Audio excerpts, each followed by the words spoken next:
again ranked by the departments of what they felt was important.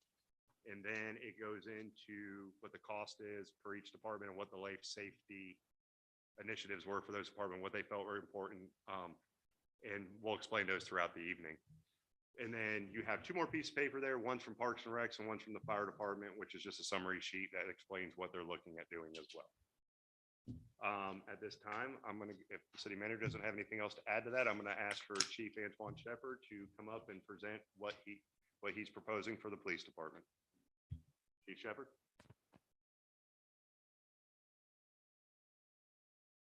Good afternoon, Mr. Mayor and Commissioners. And do we have a PowerPoint, or we're just going to go straight into it? Oh, okay.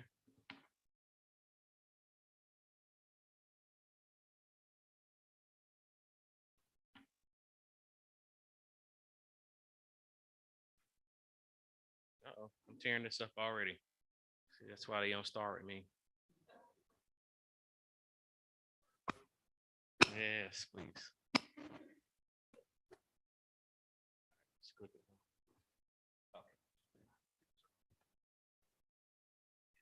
So first, we're going to start off with body-worn cameras, and the adoption and deployment of body-worn cameras provide law enforcement agencies with a number of key opportunities and benefits. And I'm going to go over some of those advantages. First thing, as stated up there, a reduction in the number of complaints and allegations made against police officers. So there are studies to support the following data, that there's a 33% reduction in complaint allegations, and that's just complaint allegations. Police who are equipped with body-worn cameras, they receive 93% fewer complaints from the public. Also, there is a 59% reduction in use of force incidents by officers that are wearing body-worn cameras. So we call this the dual integrity check, which is for police and citizens. It causes both the police and the public to present themselves in a more fashionable manner. So I'm going to move on to the next point, which is reduce criminal justice costs to an increase in early guilty pleas. So when we're prosecuting these cases, time and time again, we ask, or our state attorney's office asks, do you have video? Do you have video? The days of just merely believing a police officer is no longer here. So when we have video, we're able not only show the crime, but the graphic nature of the crime, the reality of the crime. This, in terms, help reduce us going into the criminal justice system, having to go to a court or those other events that precedes with that. So we're able to secure cases, guilty cases with the courts in that manner. There's a reduction in the number of assaults on police officers. As I spoke earlier, most people act differently when they know they're being recorded. So it's not my word against your word. It's the video. The video footage is there, which does not lie. The ability to deploy body-worn cameras areas and not covered areas, such as most of our patrol cars have video cameras inside, but they cannot go inside the residence. They cannot go on the scene. So body-worn cameras will be able to give us that explicit coverage that our car cameras cannot. One of the most important aspects of here is officer skills enhancement through review of performance at incidents. Anytime we respond to an incident, we're always trying to do an after action report, trying to look at, you see how we could do a better job, because those advantages may very well save our lives. So by having body-worn cameras, we're able to review our officers' tactics. We're able to review the interaction with the public of that officer. We're able to help mold and shape some of the newer officers. And so what we do with our video cameras, and we would also adopt with body-worn cameras, is proactive viewing internally. And so our supervisors as they do with car cameras, they are proactively just checking some of those video footages without a complaint from the public to make sure that our interaction is above board, that we're professional, that our officers' tactics and that their performance is where it needs to be. So that concludes my testimony or comments on body worn cameras. So I'll move on to mobile surveillance systems. Mobile, what is mobile surveillance system? It's basically a security equipment that is self-sustaining and can be easily moved from location to location depending on your needs. So, as it states in the bullet point, reliable surveillance. This device gives law enforcement mobile video units that are reliable other than other security options. So again, we're trying to advance ourselves back in the old days, and we still do. When we have a problem, we deploy officers, and we have 3 or 4 officers, and we pay for the overtime, and then we can only do that in short periods of time for a particular crime pattern or problem. Well, this is a cost saving. We can place it mobilely somewhere, and we can do surveillance 24 hours, and we can have live video footage of that incident. So that's an advantage, and it cuts costs in terms of surveillance by people or police officers or undercover police officers. The versatility. Now we can move that mobile surveillance in a variety of locations and for a variety of situations.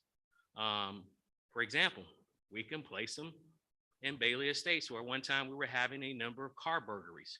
So we can place that in that area, watch that area, be able to have a recording of who's coming into that neighborhood, hopefully capture the crime on video.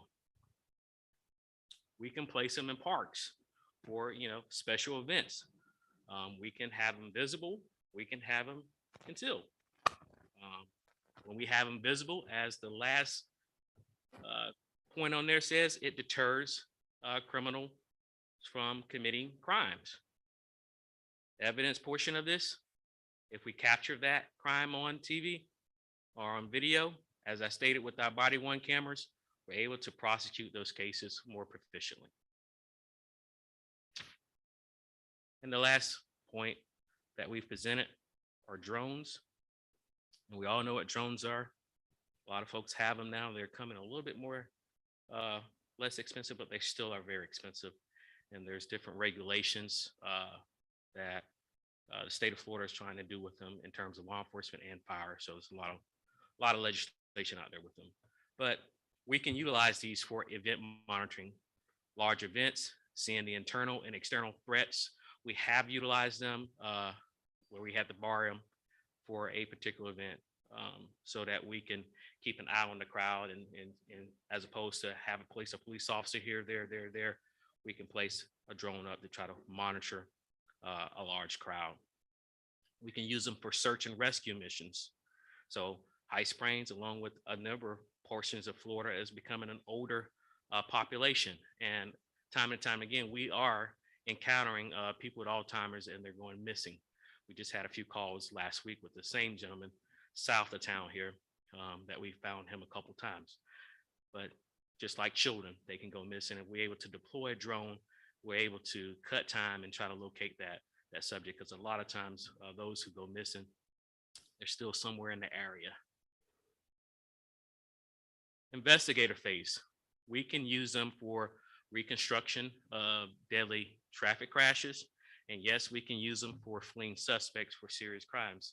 This has already been done locally in Gainesville by the Gainesville Police Department. So if they have a serious crime and they're trying to stop a suspect, the suspect takes off and run, they're able to deploy their drone, cuts down the time of waiting for an air unit and setting up a perimeter with the K9. And if you do that pretty fast, you'll be able to keep eyes on the fleeing suspect and hopefully capture them. So that concludes my 3 items for your review. Yes, ma'am.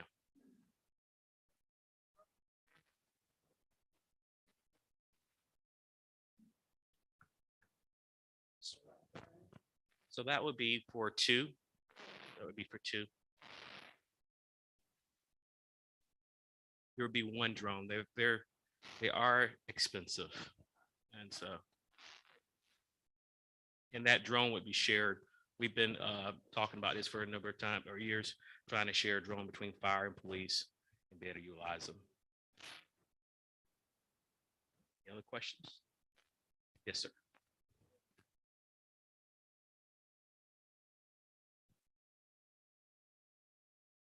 Oh, okay.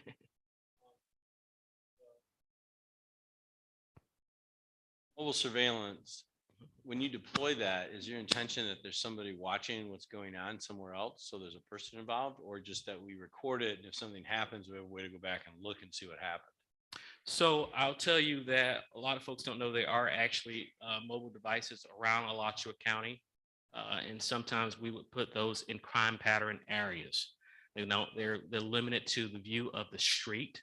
Is, not looking at a person's residence, but if a person's residence become a question for drug activity, we could place them there for that reason as well. We could also place them for special events, Pioneer Day, when we had Black Lives Matter that came into it. Not that we were afraid of them, but we were afraid of anything that would have happened with the crowd or some exterior threats. We'll be able to have recording of that, and so that we can be able to find those persons who are responsible for crimes and be able to prosecute. Okay.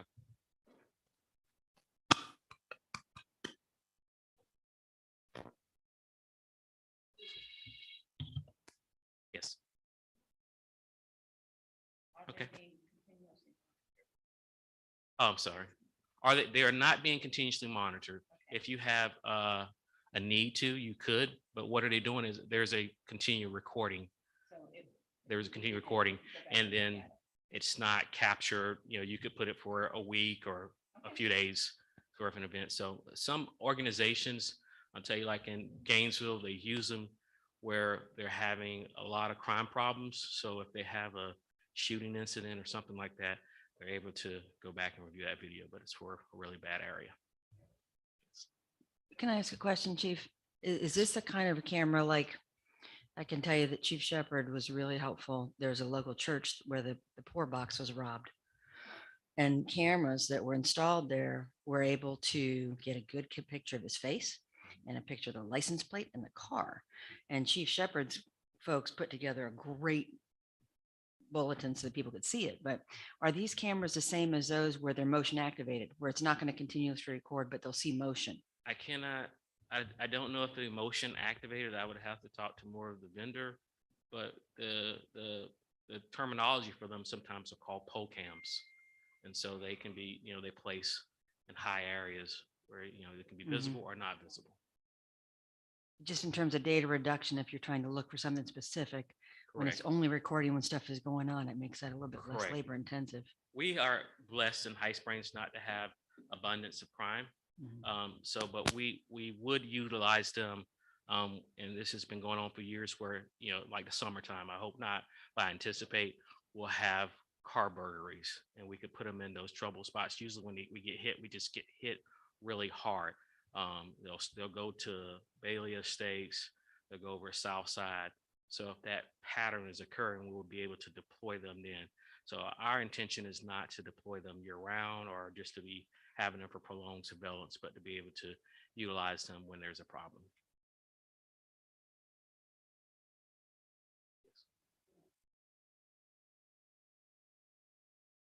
They 24 hours, they'll continue.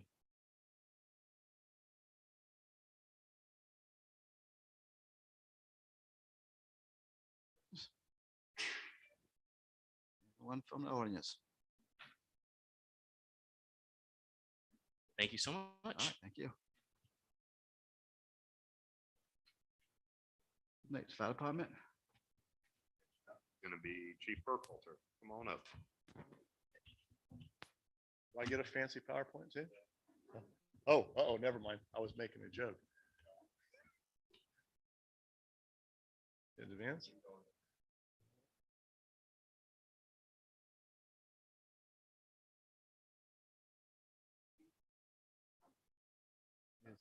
All I did is touch it. Yep. Yeah, okay. Oh, all right. The arrow, not the big bright green button that makes it plainly obvious. All right, so we're here to discuss today the 4 items that the fire department has deemed high priority items. The first one of which I think is the most critical, is obviously the cardiac monitors. As you're well aware, the fire department transitioned from basic life support to advanced life support 3 years ago. And it was an outstanding decision, and as recent evidence proves, we're happy to say it was a decision that's proven beneficial to our citizenry, referring to the save we had recently. In any event, at the time of the initial transition to ALS, recognizing that it's a very costly process, the county graciously loaned us the cardiac monitors to utilize for the first year. That was due in part to offset the initial capital outlay to the tune of over $100,000 for the units we would have needed.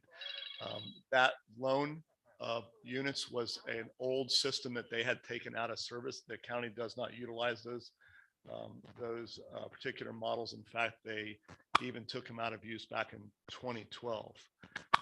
The service that's available to those units by the company ceased in 2021. So there's not even any service available on them. We have far exceeded their useful life, not to mention the fact that we're 2 years past the loan of them. So it is necessary for us to take the steps to advance our own interest and advance in newer, more modern units. So obviously the proposal is in this case to purchase 3 of them.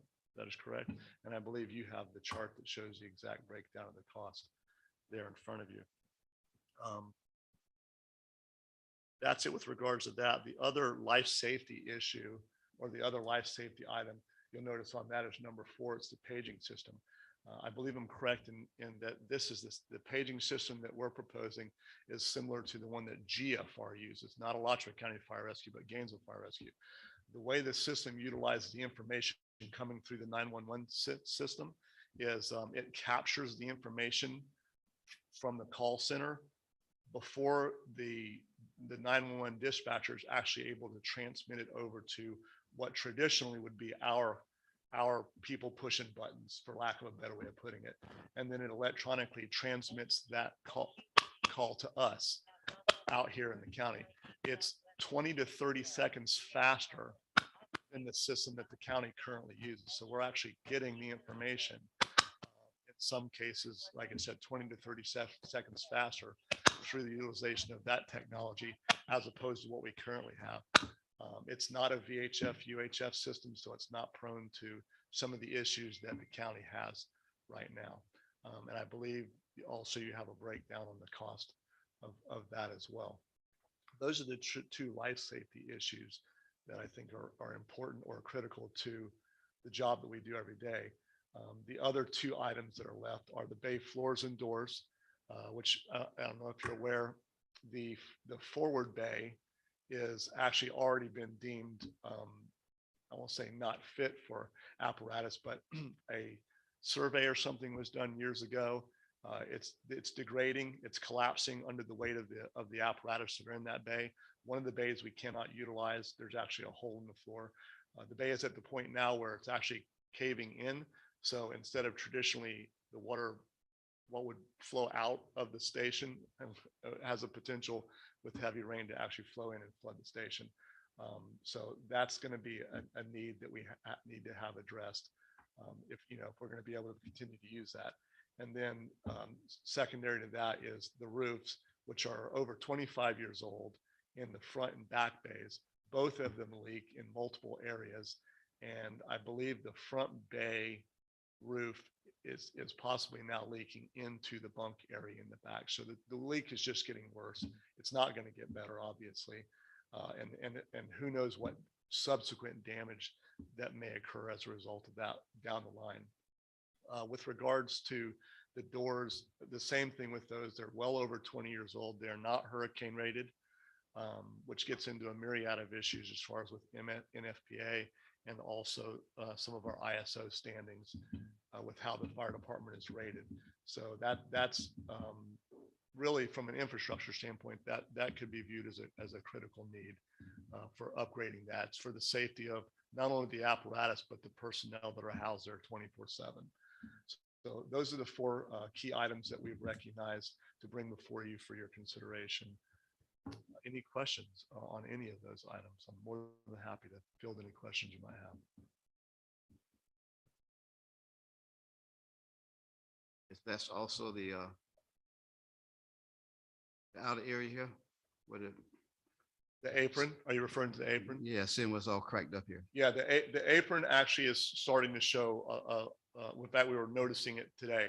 The apron all the way across is uniform. It's almost like whatever's happening is happening uniform all the way across the front. You can go look at it and see it's actually caving inward or fracturing inward. So where as those trucks leave and enter and exit the bay floor, it's just continuing to wear on the apron, which would be the concrete part right before the asphalt part.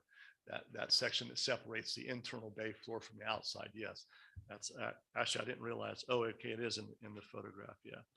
So let me explain something on the bay floor real quick. So in probably 17, we noticed that one of the bay floors on the far right of the front bays, if you're facing the front of the building, had some depression going on in the concrete. So originally we thought we might have a sinkhole starting under the building, which would not have been good for anybody. What ended up happening is there was a cast pipe that ran and had drains in the floors from the trucks leak that drained the water. Previous administrations decided it was a good idea to stick the ice machine in the front bay, stick the drain line for the ice machine where it was just constantly running water into those drains. But what has happened is there was an elbow at that other end and it started leaking. So as it started leaking, it started washing out the dirt and stuff underneath it. So we actually, our building official at the time and several of us cut a hole in the bay floor to verify that's actually what it was. We were able to verify that's where the leak was. We have since stopped doing that, but fire trucks haul water, they do leak. So we still do have some degradation issues there. So that would have to get replaced as part of the bay floor. But that's how that went about.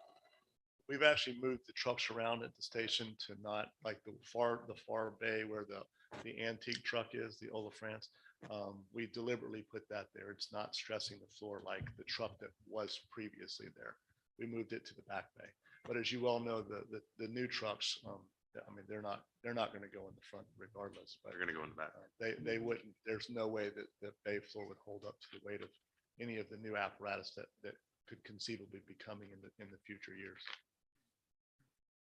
So, well, I think we had this conversation before about the roof on this building. Yes. So since it's so flat, so is there any way possible you can put a slope instead? It won't be so. I think that's the intent Okay, Yeah. or good. the desire. So that's what we did on the new building is it's a flat style roof if you go up there and look at it, but it actually has a slope to it. When and I believe you were on the commission at the time, when we budgeted for the redo these roofs, we only budgeted $75,000. We got the quotes and they were $150,000, $200,000 to do what we needed to get done at the time. We didn't have the funding to follow through with it. So we didn't make it happen. We've been nursing it along. We've been patching, we've been doing what we can do, but we're to a point now to where they're holding so much water and they're leaking so bad. This was done in, if I'm not mistaken, the roof was done either in 1997 or 1998 on these days. So that's how long it is. So Okay, good. we've got our money out of it. Yeah, I was concerned about you. You're gonna slope it that because Like on the other bit, they did foam. Yeah. They did foam inserts and they set the grade and they lasered the roof and they'll come in and do pretty much the same thing. And we'll put new downspouts in. And I believe that's the intention. We'll continue to go. And the other advantage of that is not just that you get the new roof and you eliminate the flooding is as you well know in your own home, once the roof is insulated, it cuts down on the heating and cooling costs in the house, especially the type of roofs they're talking about where they do the die cut foam in the roof. And so there's an added advantage to having the entire facility roofed in that manner. Well, it also takes the live load off the roof with the water. And Oh, yeah. by doing that as well, we do have to heat these bays in the winter.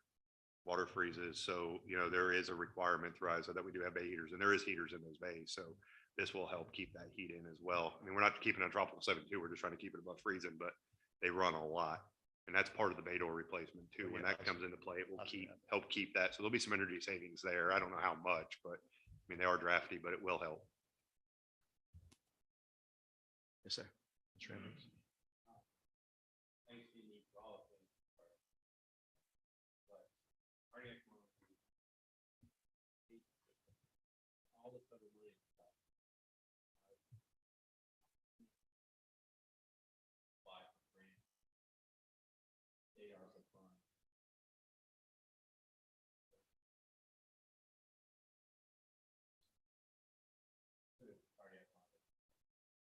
I can't imagine that the answer to that, the appropriate answer is yes, obviously there are.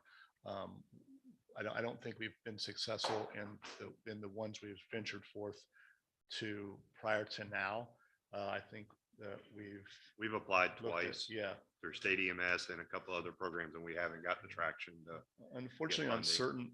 certain items, it's, the big departments, they trump us every time. And I think this is just one of those ticket items that they do. I don't know if they just don't place the value in the need for a smaller municipal department to be at this level or not. But that's a difficult item for us to acquire. So the answer is yes, but our efforts so far have been unsuccessful. Anyone else? Yes, ma'am. Have you had any incidents of mold with all of this leaking that's going on? Is there any No, issues with that? No, knock on wood. Oops, sorry, that was loud.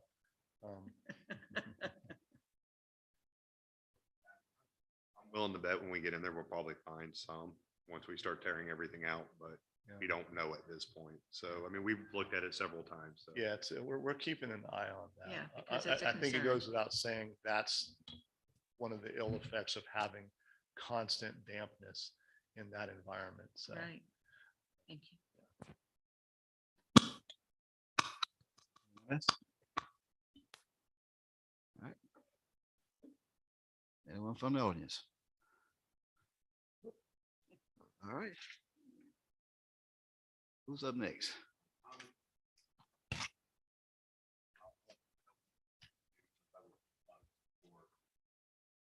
Present what he can, and I'll fill in the holes where I need to. Got my back. Good evening, Mayor, Council. The staff and I, we've went through and looked at all the rankings. I've only been here 3 weeks, so we've.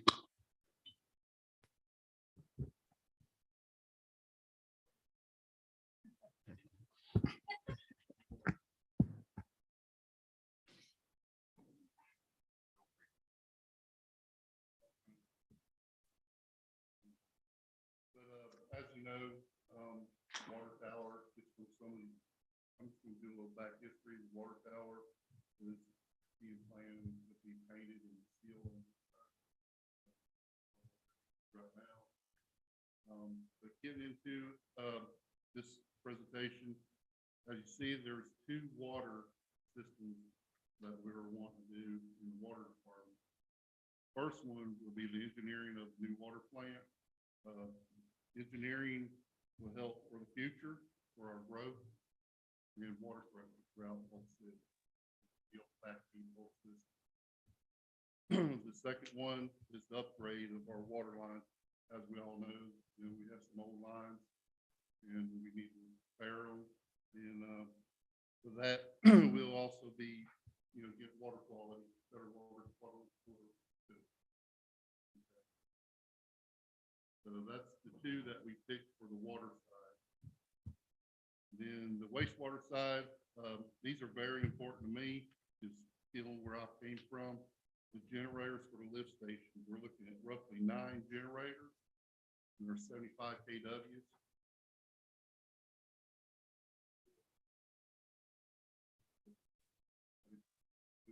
I'm sorry,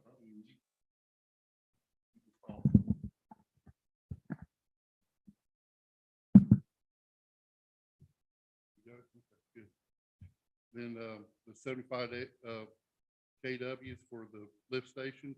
This will help for any kind of stay in compliance with FDEP and stay in health reasons.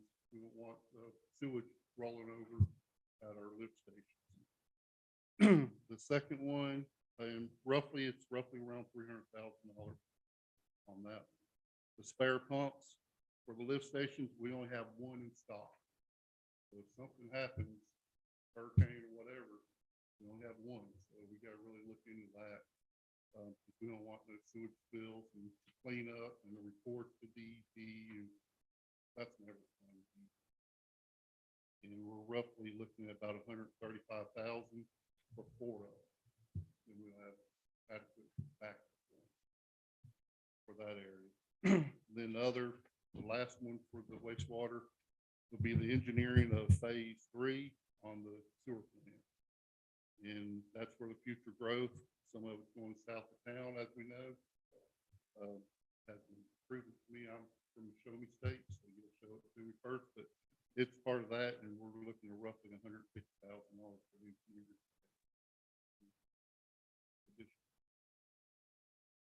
So that's all 5 that we have in public.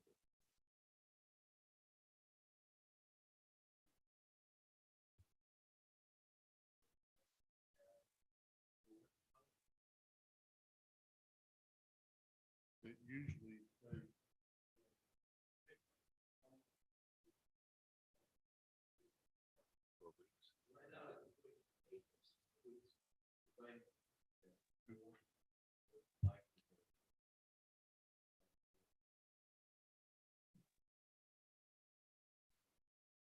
I don't think that quick, but it's good to have the backup because we have to pull it and rebuild it.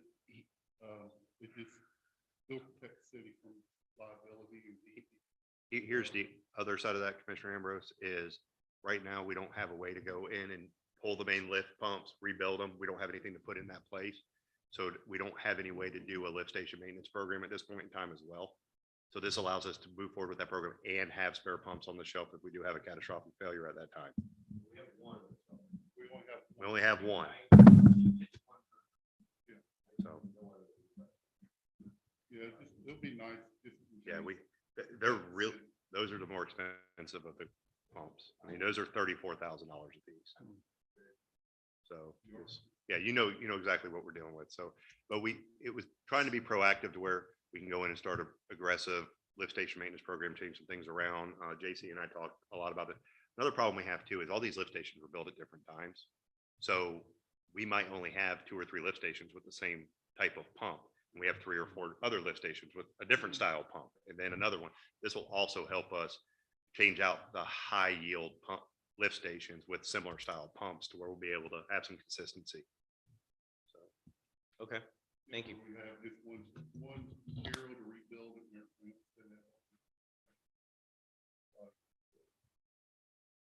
okay.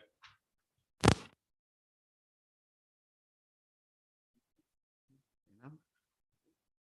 Okay. One from the audience. Yes, sir. Come to the mic. Come to the mic. Sir.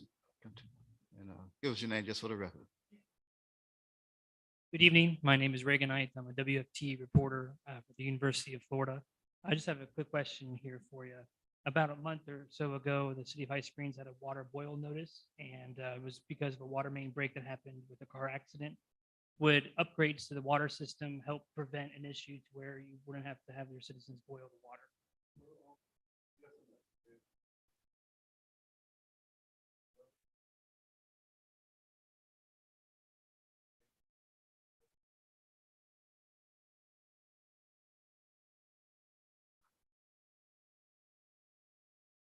Any other questions? Question. When it comes to engineering for the phase 3 for the wastewater treatment plant, has there been any more conversation about joining in with the regional wastewater treatment plant that's being proposed by the city of Newberry?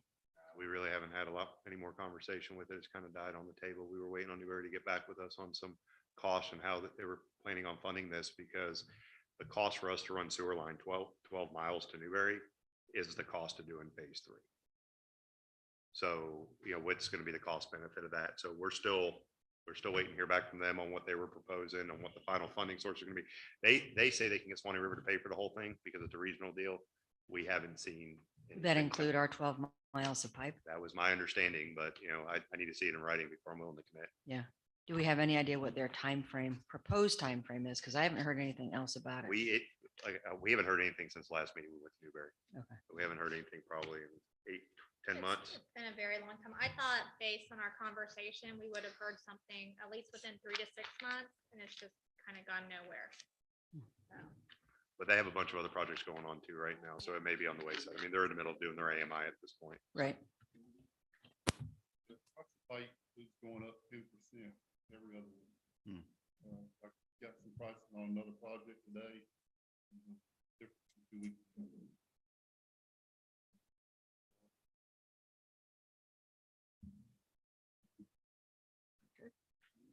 Thank you.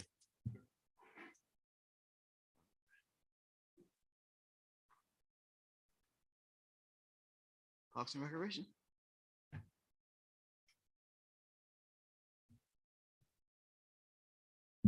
Good evening. Just for the record, the drone will be used for Parks and Recreation too. The drone. We just Wanted to make sure. Parks and Recreation also. Good evening. Thank you, Kevin. We just have 2 items today. And of course, the multi-purpose building. We're a growing community. And this is something I know that the Parks Advisory Board has been looking into for at least the past several years. As we grow, we're going to need to have this type of facility, as well as that for programming. And just to give a good example, right now, our volleyball and our basketball organizations do not have a home. We have been utilizing Legacy Gym in the city of Alachua. And interestingly enough, we provide more teams for both basketball and volleyball than the city of Alachua, at least participation. We had more participation in basketball this past season coming from the city of High Springs. So we've been partnering with them, and it's been pretty much a good portion of the talk with a significant amount of people in the community as far as that is in the recreation bubble. In other words, when are we going to get a gym? When are we going to go ahead and start making moves for the gym? And as we continue to grow, it's something that I know that we're eventually going to probably have to really look into. So just to kind of put that out there, having a multi-purpose facility, you can do arts and craft as well as we can do some actual really put a lot of volume into our after-school programs, which is we currently have that right now, partnering with Good News Art. We don't have the facilities to manage the amount of kids that want to participate, that want to register for the after-school programs and the summer camp programs. It's growing. It's something really to look into. Also, we're kind of expanding, of course, in the education and the culture aspect. I think having a hub in a decent location for all cultures to come in as one, go ahead and pretty much have something that's a solid ground for everyone there, a safe haven for the kids in our community. So it's something to really look into. I think we're asking for 600,000. That would just be like the plans, the architectural plans that we would move forward with. And it'd just be good to know, to let the citizens know that we're perhaps moving forward for a multi-purpose unit, which I believe we need to have in the future. And on the second is the Old Daycare Community Center. And this is something that we've been working on for quite some time. We had 175 allocated from fiscal year 2022 in the budget. We want to incorporate an additional amount. We feel that with the additional amount, we can go ahead and put it towards proper signage. We can actually put a significant amount of money into the actual park itself rather than the actual building, which currently right now we have done a good portion of getting a lot of mold out, some of the asbestos, but we would like to go ahead and enhance the park as well. Just not only having a beautiful building there, we would like to go ahead and get the park and up to speed. In other words, we like to get some lighting in the trees. We'd like to upgrade the ball field. Again, some beautiful signage also, as well as we'd like to put some historic artifacts of signage there to stress about to talk about the old school. I know we've discussed with the Douglas Society. We've worked with the Kiwanis as well. It could be a safe haven as well for the other entities that come in. Something we would partner up with the commission. I'm sorry, with Chief Shepherd. So Any questions?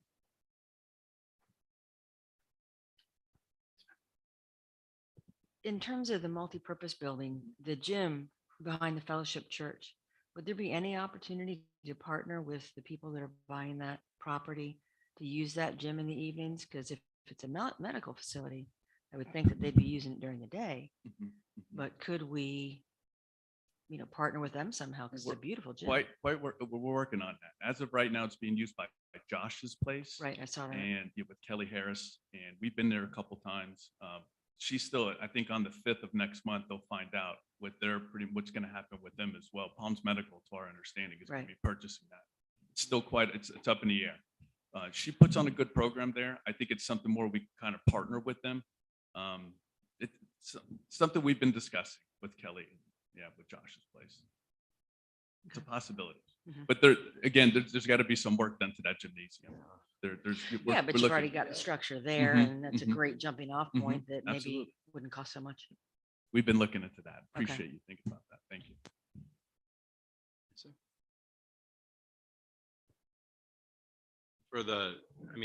We need to do something with the building in Catherine Taylor before it becomes unusable. Because we don't take care of the roof and just the fact that it's sitting there, it's going to degrade to the point where we can't do anything with it. And, I'm leaning towards being in favor of doing something there. As far as a multi-purpose building goes, we need a gym. We absolutely do. And that I'm a supporter of having some sort of multi-purpose building. But I just really think before we start allocating a lot of money towards it, we really need to look at all the things we want that building to do. And so that we end up with a design on something that really serves the community. Because every time we talk about multi-purpose building, what I see is a gym that other things can happen in. And that's not necessarily as multi-purpose. So I think maybe the first step is putting some money towards design to really come up. Because I was recently out west and I toured a couple of different facilities and was in them, a children's museum, an art museum, and then a rec area. And they had some amazing spaces built into those buildings where I just went, wow, that's really cool how they did that. And I think maybe we need some of that thought instead of working from a gym. And anyway. It would be a good start. Yeah, I think the thought process was to go ahead and do a design. So, we don't want to spend good money after bad. So we don't just want a box and then keep tapping onto the box. We would rather have a holistic design that the community has input into, that's programmed space with a phased in approach. I mean, we know that we're probably not going to be able to have enough money to get everything we want, like right at the beginning, but at least we can have a design that we can phase in and get there instead of starting with a box and tapping on in a piecemeal way. Yeah, and that's my thought too. When we say multi-purpose building, you should be able to do multiple things in there, because I'm telling you, youth sports is it's at the top right these days. This past weekend on Alachua, they had an AAU tournament. The economic impact as well that it could bring. The economic and impact. that's it what could bring point I was into getting our ready to come community. to. It brought a lot of economic impact into the city of Alachua this past weekend. And I'm quite sure if we had the building, we're going to be renting it out also. So they was charging $20 a day to go watch a youth basketball game this past weekend for one day. You got a whole week pass for $35. And I'm telling y'all, they couldn't even park down there. It was just that many people down They there. brought in 4,000. I think that's, Yeah. 4,000 to 5,000 people. That's a lot of $20. So youth sports it's up there these days, and bring a lot of traffic into your city. That's why I'm saying we say multi-purpose. Let's be able to do a multi-purpose building. We can bring a lot of Partner with the Gainesville Sports Commission, the other sister cities that have gyms. Yes. Mhm. We as parents will spend that money when coming on babies. Won't we, Antoine? So, Is that it? Any questions for? All right, thank you. Is going to be a project with CRA, and David Sutton will be presenting this project to y'all.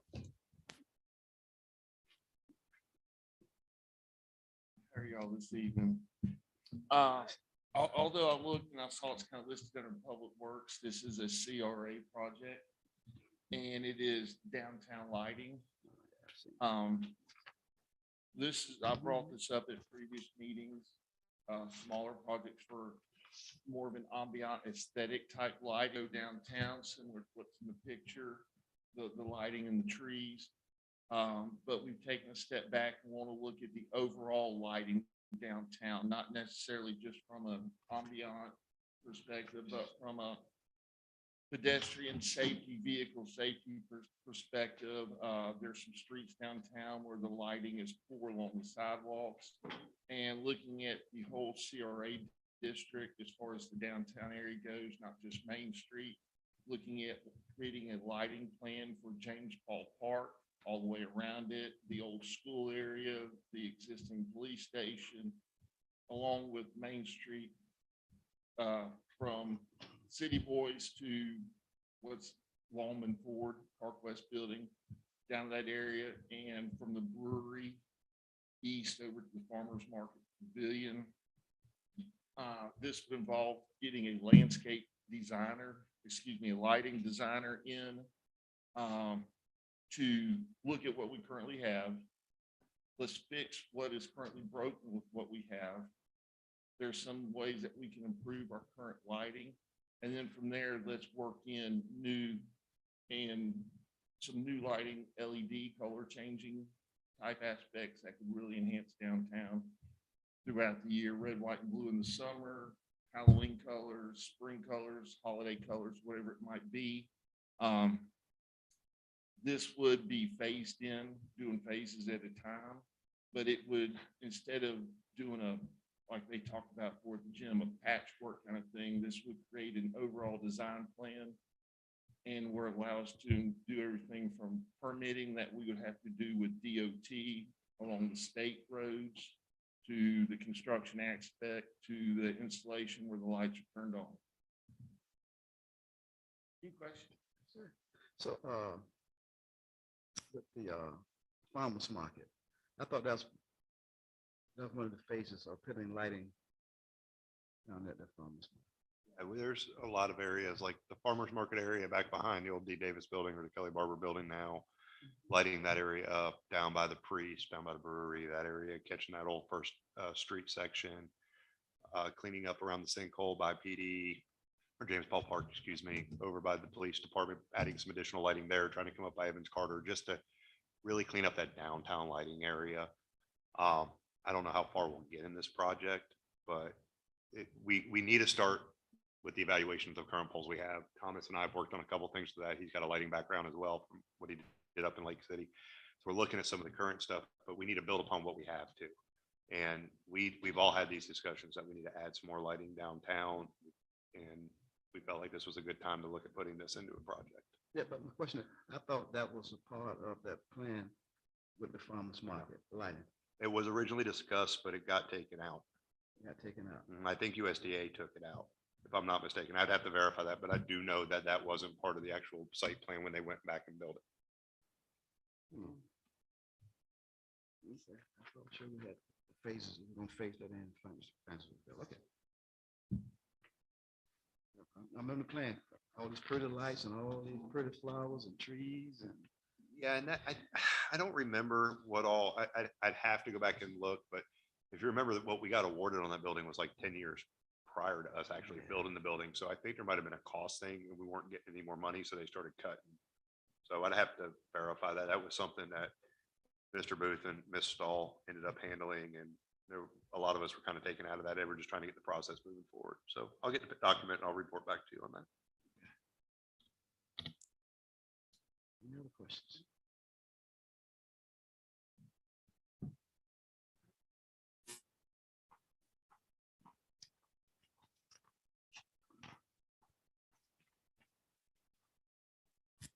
Hello, Commission.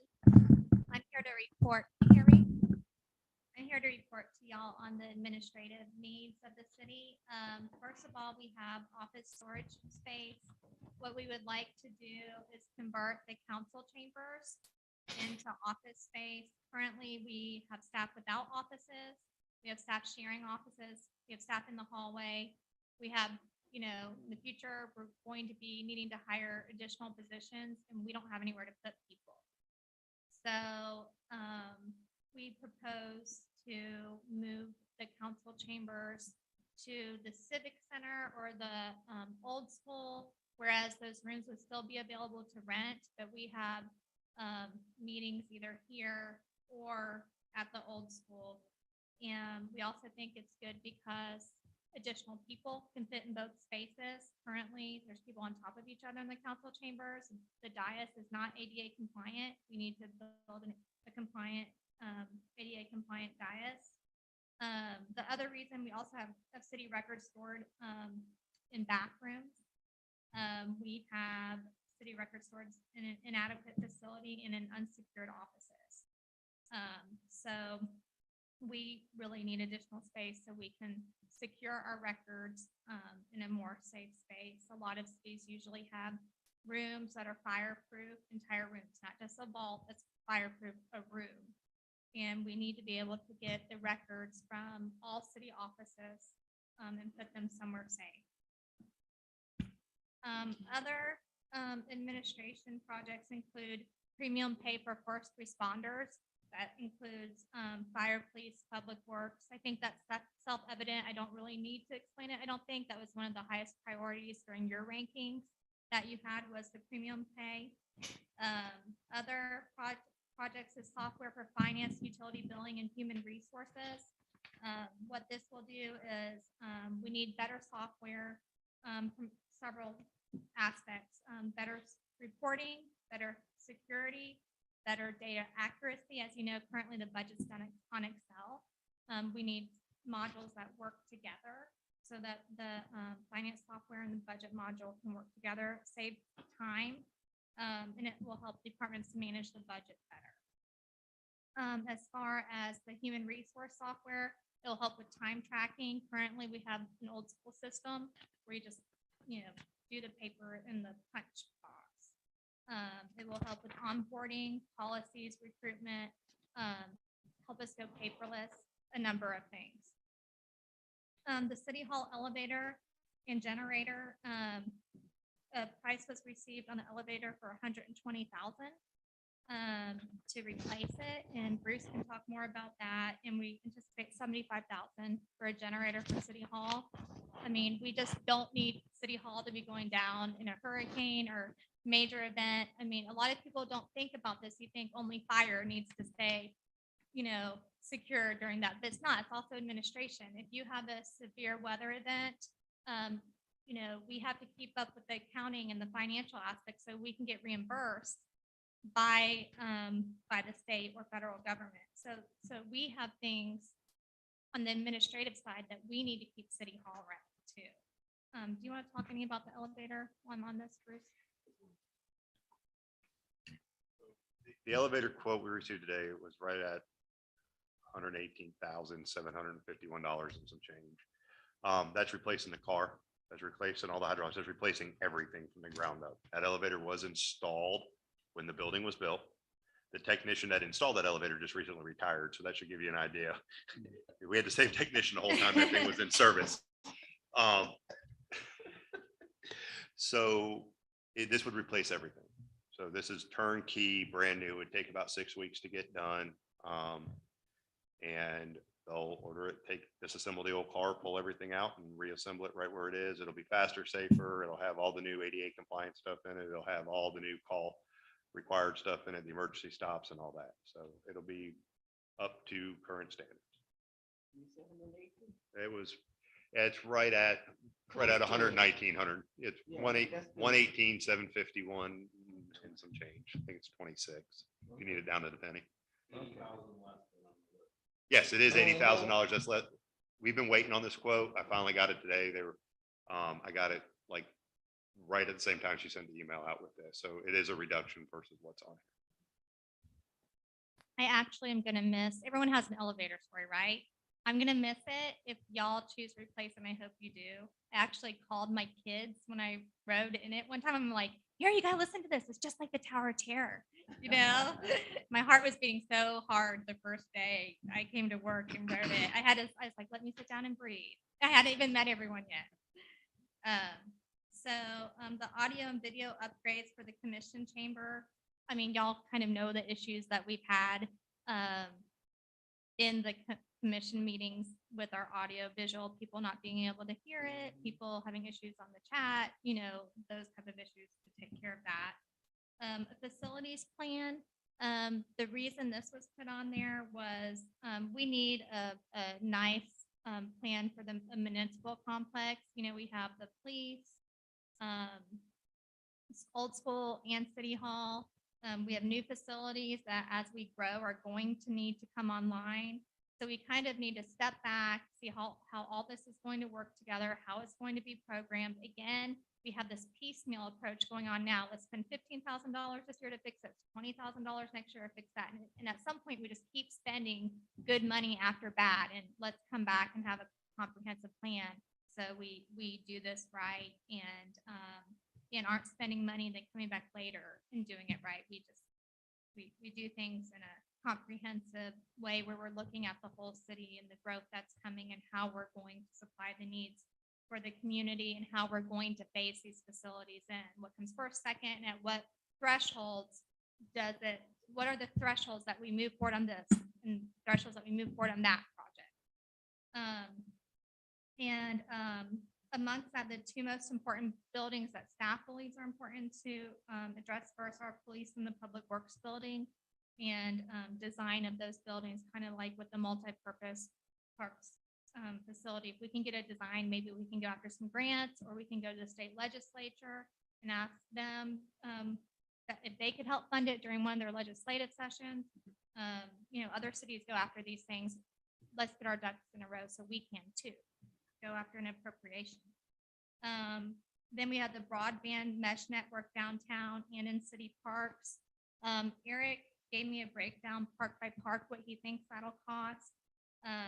Staff thought as we move forward on park improvements, then we would do those or start with the most used park first, or the one that's easier to get there first. And they still do not have a price on the broadband mesh network downtown. That's going to take a little more time to get. Other projects, lighting and sidewalks in low income areas. This is important for two reasons. One, you know, a lot of the newer neighborhoods have sidewalks and lights. Let's bring the older neighborhoods up, you know, where they have the same things as the newer neighborhoods. And for revitalization and safety purposes, you know, children walking in the streets is never a good idea. Let's put the children on sidewalks so they don't get hit. The opioid task force, I believe this is something y'all discussed and wanted to participate in, where we had the citizen committee from Newberry come speak to us about it, and y'all seemed supportive of that. And then grants for nonprofits and programs to help small businesses. This typically needs to be tied to a loss that they suffered, either the nonprofit or the small business, due to the pandemic. And it needs to, and typically, like for small businesses, it would be groups of businesses that were most hurt during the pandemic. Grants for them, like restaurants or theaters, or someone that closed, the business that closed that needs help opening back up. For nonprofits, it might be impacts that they had due to not being able to fundraise, programs that they are no longer offering to help get them back. So it's kind of just bringing stuff back that was lost during the pandemic. If y'all choose to move forward on that. In county partnerships, that could be anything. But, you know, in particular, I think the thought process was, you know, getting a county building here and partnering some way to contribute to that.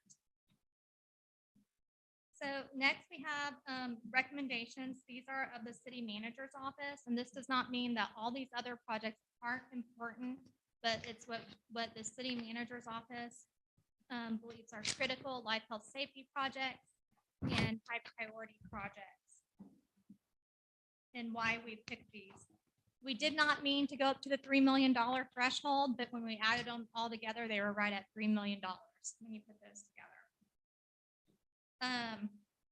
The ones, when you look on the next slide, the ones with stars, we felt like those are life, health, safety issues. The body cameras for police, drones for police, mobile surveillance, cardiac monitors, paging system for fire, premium pay for first responders. I mean, it's getting very, very difficult to keep our employees that are first responders.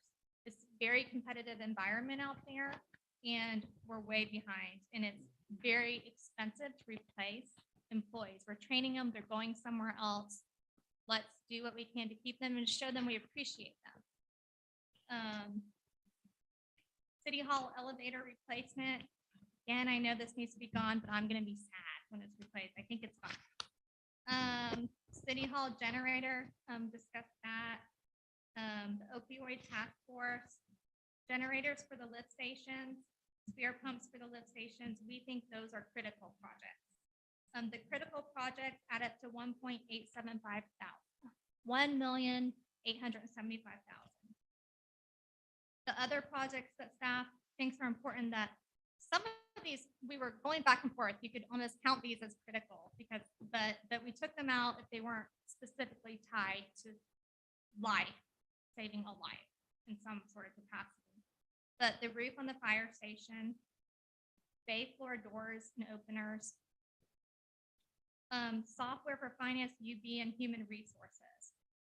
The software for finance, UB, and human resources, that forms the backbone of our city. If that's not working and we don't have an efficient system, everything else kind of falls apart. You know, as we move forward and we're applying for these grants, I need something that assists us in tracking them appropriately, and that we can be responsive to other agencies that ask for information. We have a very outdated system.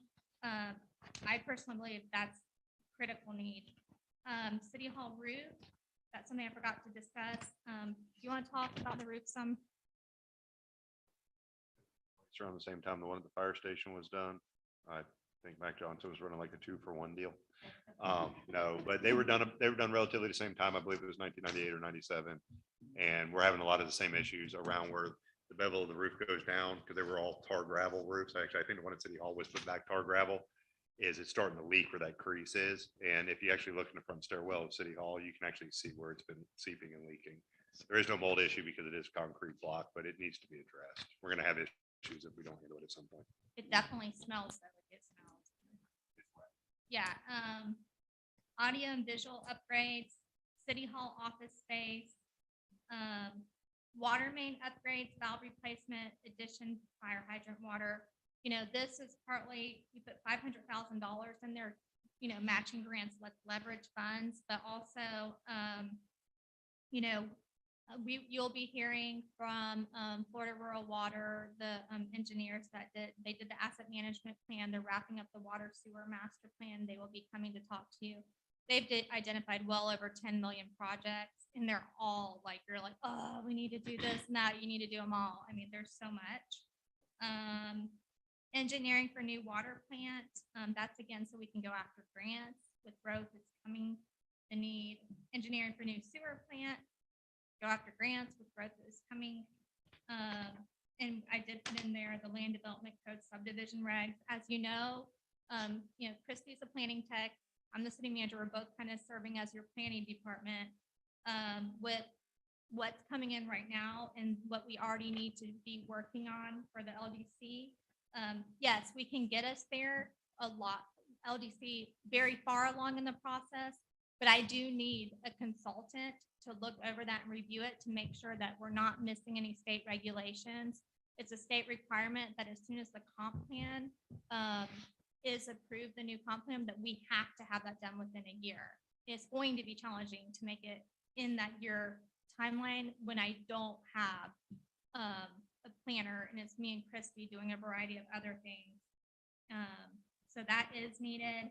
This price is actually well under, again, this price, I'm just asking, it's 200,000 for both.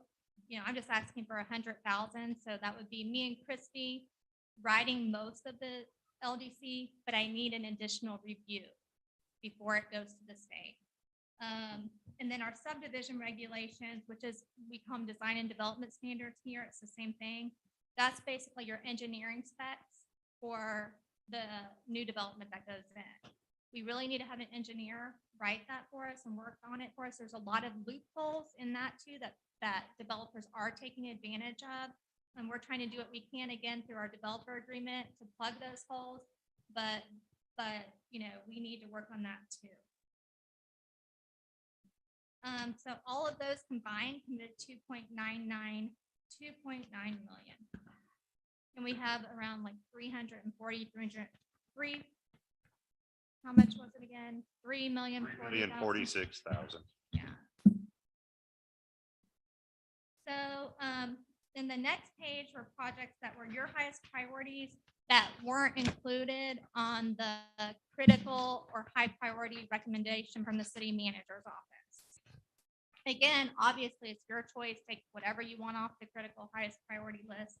But I did want to bring to your attention what staff does not have on that list. So you might want to put it back on the list. So, heavy equipment, we think that we can hopefully work on that through the budgeting process in future years. Repainting the water tower, that's in progress. SCADA for water, that's in progress with the well. Software for water, that's part of the UB finance/UB billing. So that's kind of already included if y'all approve that. SCADA for wastewater, that will be upcoming as we move forward with wastewater treatment plant, other projects. Software for wastewater, that's the UB software that's kind of already been included. Here we go back to the multi-purpose building part. So we were thinking around 600,000 for a design. And so staff's process was, you know, we have wild spaces money, and also with the vote, they'll get more money. We have the parks. We're going to be one of the things in the budget right now is the parks master plan, but then we will come to you and seek approval to do that. Part of that process is coming up with funding sources for the different projects. So seeing what comes out of that, as well as the impact fees.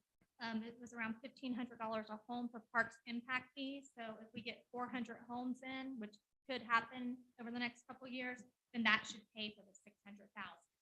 So that's why we do, I think it's really important, but that's where, why that was not on the critical high priority list. Again, we can always move it back over there. Broadband parks in downtown. You know, right now there are different providers that are looking at coming to High Springs as, you know, if any of this growth is approved. And so hopefully we could form partnerships is the hope. And then the parks, the Wi-Fi in the parks, again, like start doing that on a case-by-case basis. Lighting and sidewalks in disproportionately impacted communities. You know, we said around 500,000. You know, the other big ticket item for 500,000 that was going up that high. I think the highest one was the water sewer projects, and we feel like the water sewers, we can leverage more money for water sewage from Swanee River Water Management District and other places. And what's going to infrastructure in the ground is really important for our water quality. And that we just felt like that was the more important higher cost project. So in the next slides, we have, I've included a list of the highest costs. This is from the last presentation, from highest to lowest, the highest cost projects, the mid-range cost projects, and the lowest cost project. So as you have your discussion, it's also on the sheet in front of you. But if you want to say, hey, I want to do more lower cost projects and less higher cost projects, or vice versa, you kind of know what they are and how those stack up. So I'll just get away from here now and let y'all have your discussion and provide direction to staff. And keep in mind also that you don't have to decide the whole $3 million tonight. You don't have to decide any money tonight. You know, you could say, hey, I want to just do these projects and then we'll, you know, wait and do the rest of the projects. We don't have all the money in the bank now. We only have around half the money in the bank, and we're still waiting on the other half. The other half of the funding.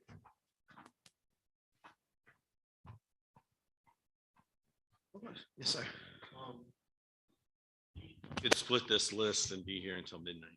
So I don't know that we want to do that, but I'm just curious, kind of like in the same way, you know, they do a consent agenda.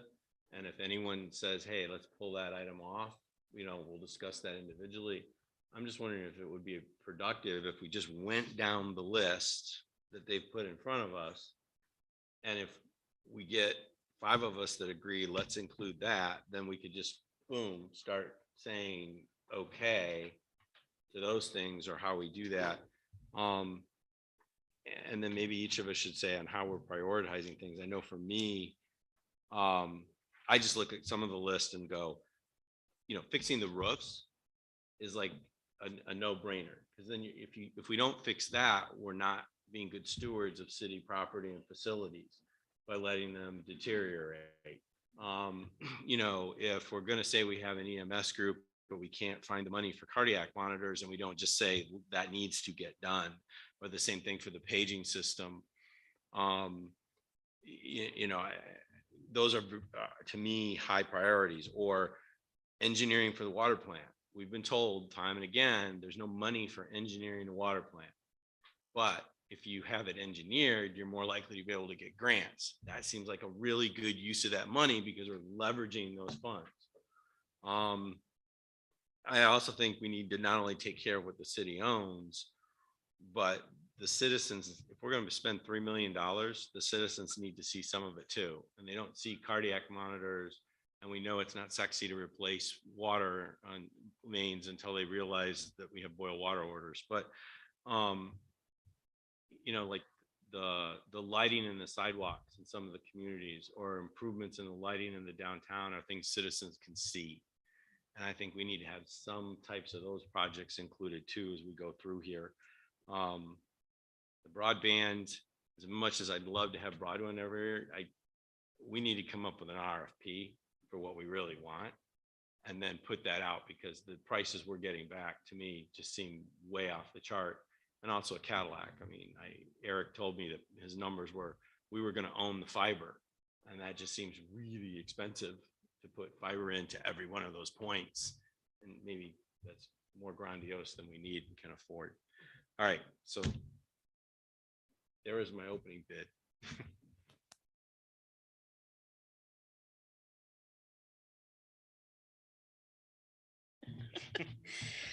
I'm going back to the ranked projects that the commission already went through and submitted their ranks in December.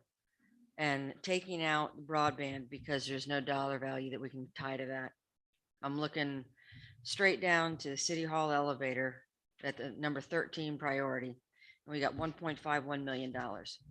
Now, do I understand, Ashley, when you were talking about upgrades and software upgrades, the software for the water was a priority of the commissions. Is that already taken care of? Yeah. So that's off this list. Yeah.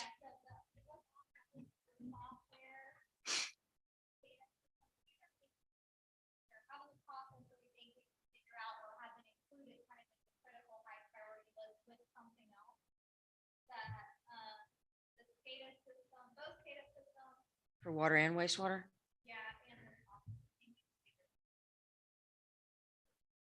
For water's already been handled. It's in the process. Rodney, it should be here, what, in the next 60 days? Outside, they're waiting on one thing from us. I'm waiting on a final answer on that. And then wastewater, we're going to start moving forward when there's a couple things. We need to figure out what we're doing to generators, and with the new sewer plant, I got to make sure we got everything in line, because I don't need to add something that's not going to work with what we're looking at doing too. So we think we got it included in some areas there as well. Okay, so if we take those two things away, that's 120 grand that we've just freed up of these top priorities that were already ranked. So then we've got, $1.4 million. I mean, I would be in favor of committing 1.4, 1.5 million now because we've got it and fracturing it as little as possible. I'd prefer not to start something and get it to a certain point and then hope we can find the money to finish it. I'd like to do things that we can start and finish and be completed. And the one question I have here, and I don't mean to pry, but for the top priorities that the commission had already ranked, the biggest ticket item here is a premium pay. I'm sure you guys have worked out a system for how that's allocated. Is that something that we would be privy to seeing as well?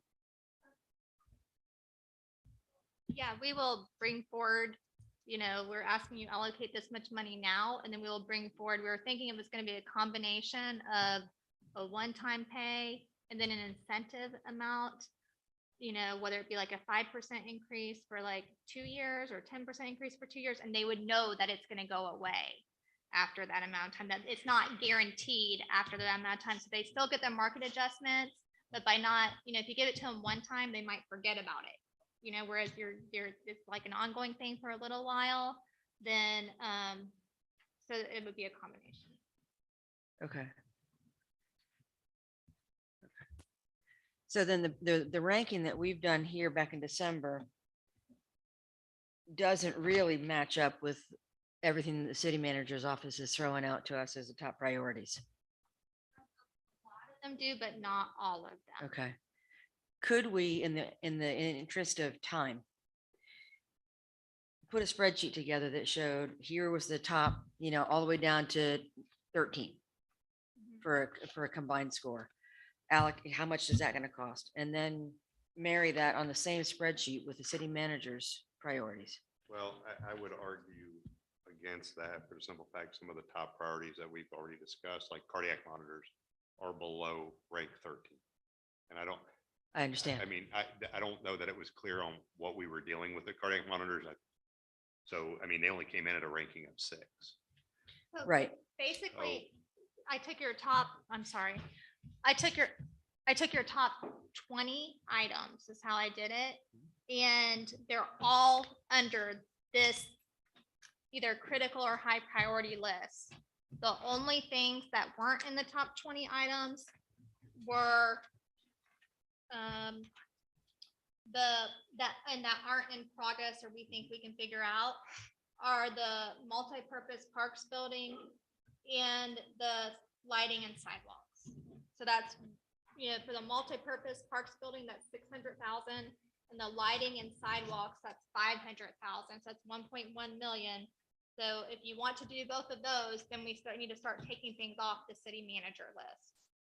I don't think either of those were ranked in the top. Like I said, I'm just going to see what we can afford top down for what everybody already reviewed. That's where I'm starting. Maybe that's the wrong starting, maybe that's the wrong jumping off point.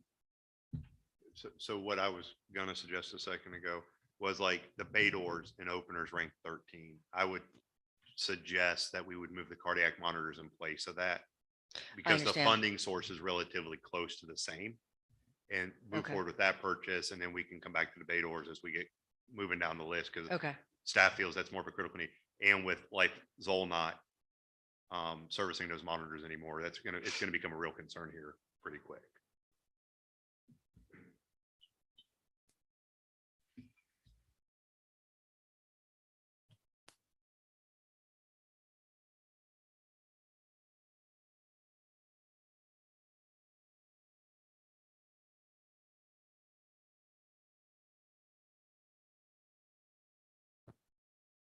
Catherine, what list are you looking at? I can't find. At the ARPA projects that the commission ranked overall back in December. So that's from the That's previous what, meeting. with the we 5 were of on. us Okay. went through all of them and ranked, and then Ashley compiled all of that. Okay. So I was going based on that because that's what the group had already Mhm. considered. I understand what Bruce is saying, that the bay doors is not really as critical as other, and I mean, I understand that from his institutional knowledge. I get that, no problem. So this is what I was just starting from because this is what we had already considered to be priorities. Okay. And I just put numbers to it all to see what our total was. But it's not here in our packet that we've got. So No, I wrote it down. I was, very good.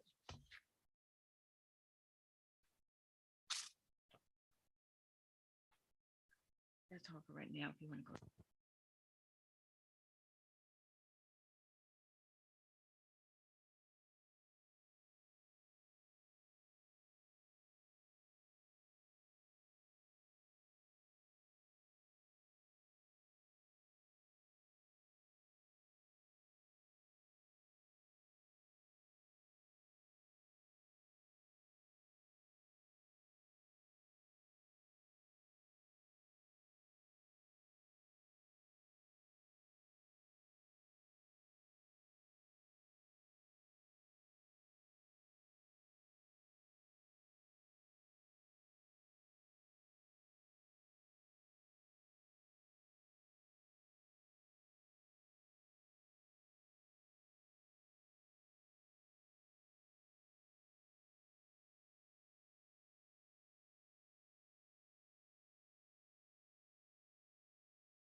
We're talking the ARPA funds for additional office space. I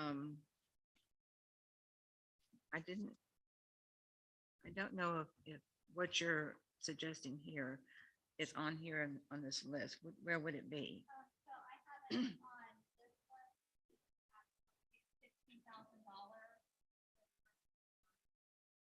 Oh, okay. And then what about the conversion for new commission area? I mean, is that included somewhere? I mean, if you're going to, Yeah, I think we meant, like, we want to change the.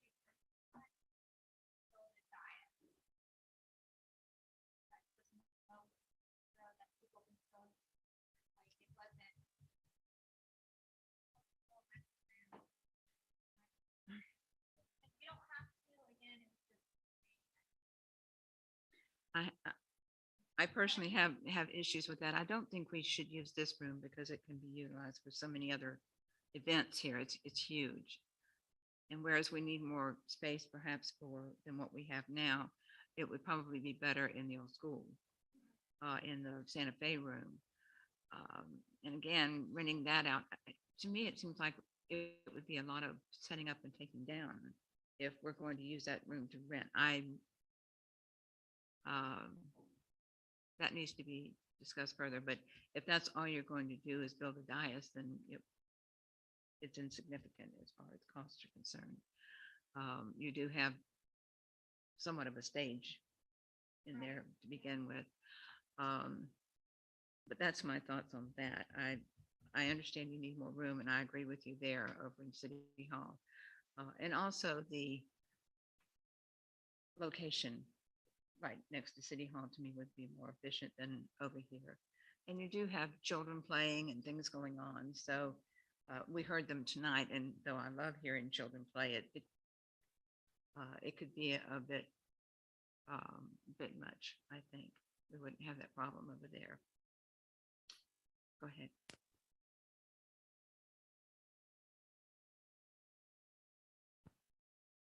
We could try it over there, see how it works type deal, come up with some kind of mobile deal. And if we like it and it's something you guys want to pursue and keep making more on a permanent basis, we could do something more permanent as additional ARPA funding come in, something we can address, or we can look at it in another budget year and try to build upon that if that was something we wanted to do in the old school.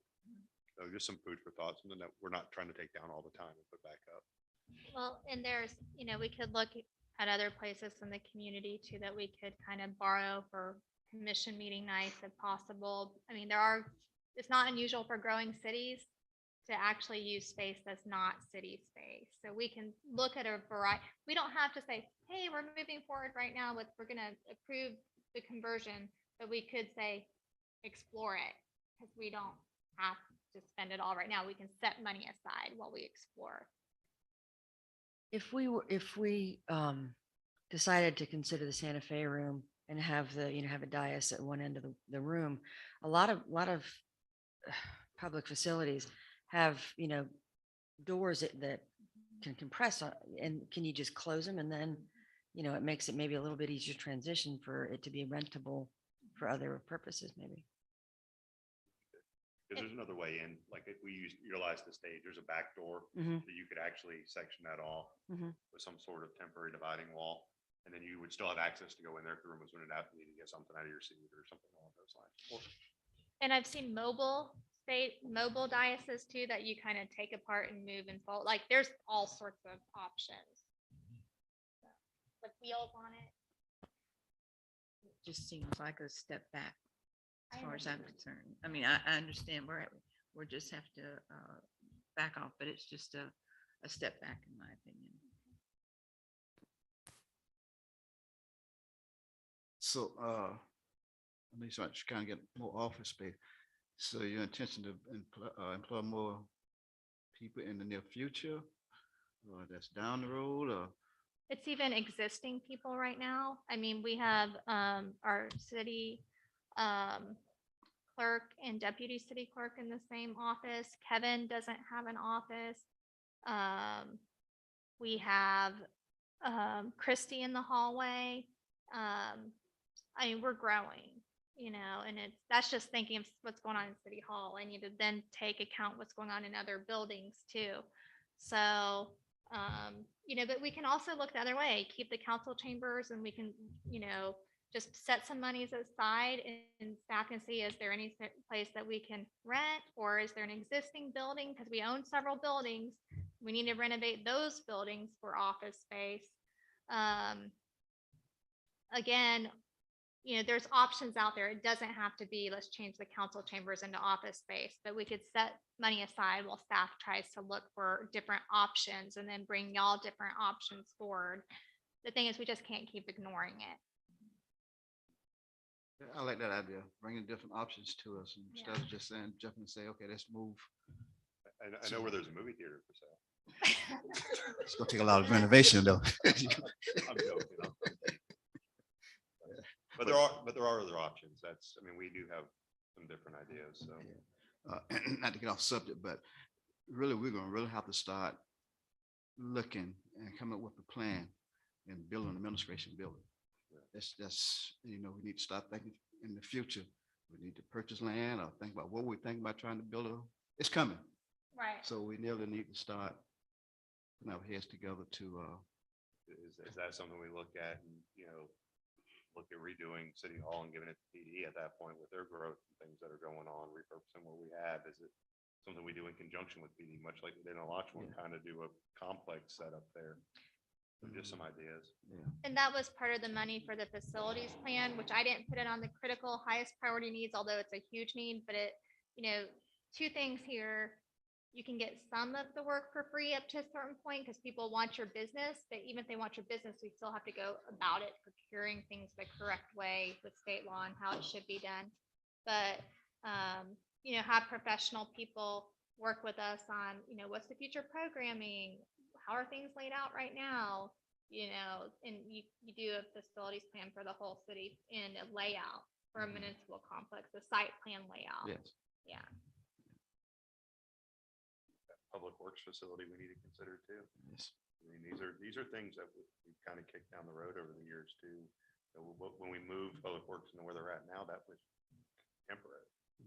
That was 8 years ago, 10 years ago. Just, we have some big needs and some big things we need to do eventually. And I know we're off topic of the ARPA fund, but these are some things we need to start looking at as well. Well, and eventually we need to have a council chambers that's downstairs, not upstairs. That's more accessible to people.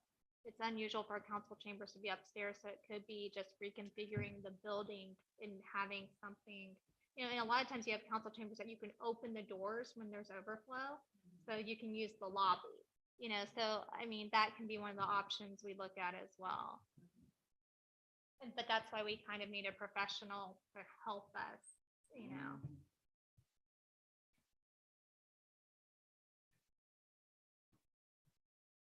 We go from here, Mr. That's a Mayor. good question.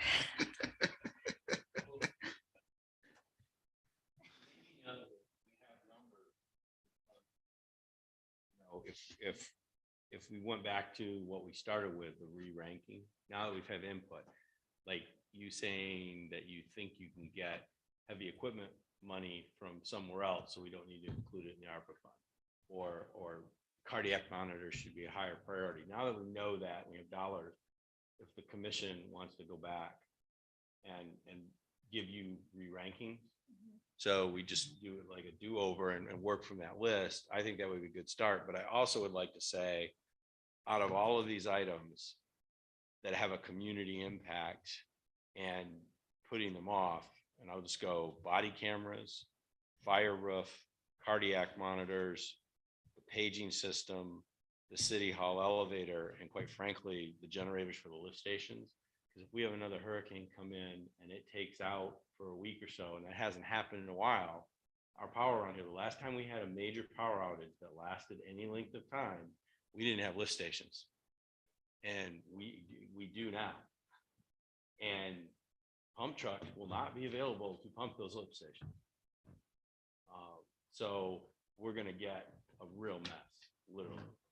So those items, I'm wondering if there is consensus to ask amongst us, to ask city staff to go back and go, what do we need to do to at least move those items forward right away?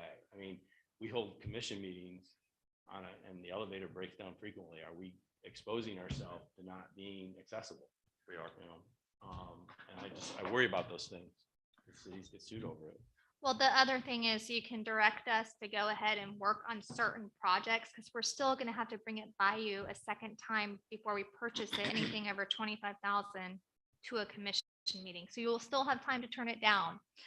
So I don't think there's not too many things that are, and there are some things under 25, but not too many things. And if you direct us to bring it all back, even if it's $5,000, we will, but you know, so that you can say, at least start moving forward on this stuff, get pricing, do what staff work you need to do, and you'll have your chance to still deny it. Well, I'm willing to make that list as a starting point to come back for voice with body cameras, fire roof, cardiac monitors, the paging system, the city hall elevator, and the generators for the lift stations.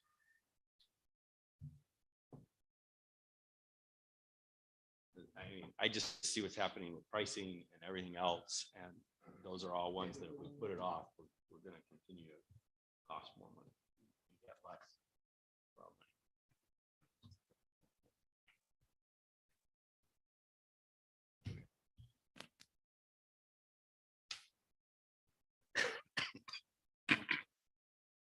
Okay, name them again. Just a minute. Okay. Yes. Thank you, by the way. Cardiac monitors, the paging system, the city hall elevator, and then the generators for the lift stations. of 300,000.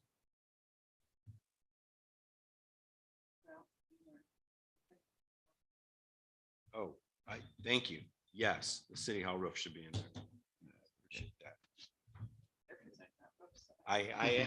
Well, you know, the city hall stairs used to have carpet in it, and they ripped the carpet out because it was molded and it was wet. Water runs down the inside of that concrete block wall. When we have heavy substantial rains, there's an issue. We need to I agree. Yeah. I'm Oh, yeah, I know you. I mean, I get that. I'm just like, you know, you're right. It is, and we need to get it done. I'd love to add the carpet back in. It's kind of like embarrassing when people walk up you know, it just doesn't look very professional or presentable or the way a Right. city hall should be. Would it be appropriate at this point in terms of those priority items? I have no problem moving forward on considering all those right now. Could we put a spreadsheet together of those, you know, the cost for all of those? The one thing that I think we might be missing out on here is spare pumps for the lift station.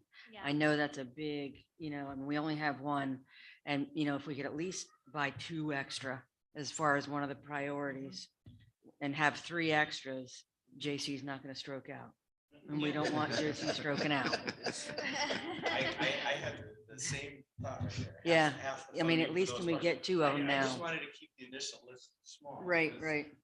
I'd also go for the floor in the fire station too, but. They can swim for a little bit. We don't want to be swimming in what those. Yeah. Okay, Okay, so you want, when they bring this sheet back, you want the cost yes, sir. along with it? Yes, Okay. please. If we could do that.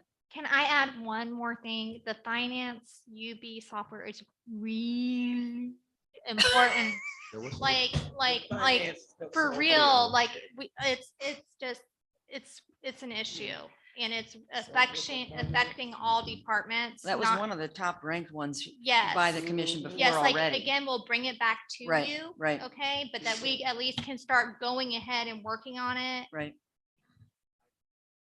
I would. Yeah. 200 grand. But it's for free, UB finance and that. Right. Yeah, no, I get it. I pay almost $2,000 a month for software that saves me from having 2 employees. So. Yes. You know, Yeah. Can we look at lumping the roofs together? We may get a better price if we do both at the same It's a time. good idea. yeah, we include both. Okay, I knew you said fire station. I didn't Oh, hear city hall. well, Commissioner Jones pointed out, I missed the city hall roof and. No, you're probably Appreciate right, that. though. You're right. You Yeah, could probably I get a missed it better all price. apparently, so I just want to make sure. Yep.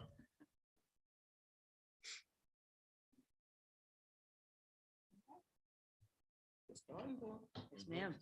There you go. Let's see what the figures are, and then we can kind of, go from there. What we can do next. Okay, and so, and I'm give you a spreadsheet of your top ones. I'll go back and listen to it. The ones The that one we just mentioned. Commissioner Oh, yeah, Ambrose yeah, was yeah, just the ones you talking just about mentioned. and Yes, see where we are financially at that point. And then what else we can add to the mix after that. Yeah, and make sure we, on that spread, that sheet, the cost for each one. Right. Mhm. No, it is. But you gotta be careful of spending other people's money. Anything else? Yeah. Do you have anything else?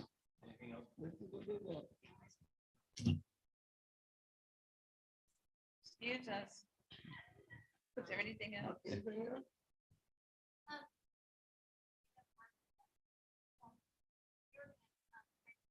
Did on Thursday to bring the elevator to you because it's sole source and it's only good for 25 days. On the generators, or not the generator, excuse me, the city hall elevator. Hey, I got a tower quote. They're gonna honor it still, and it was supposed to be for 30 days. You're lucky.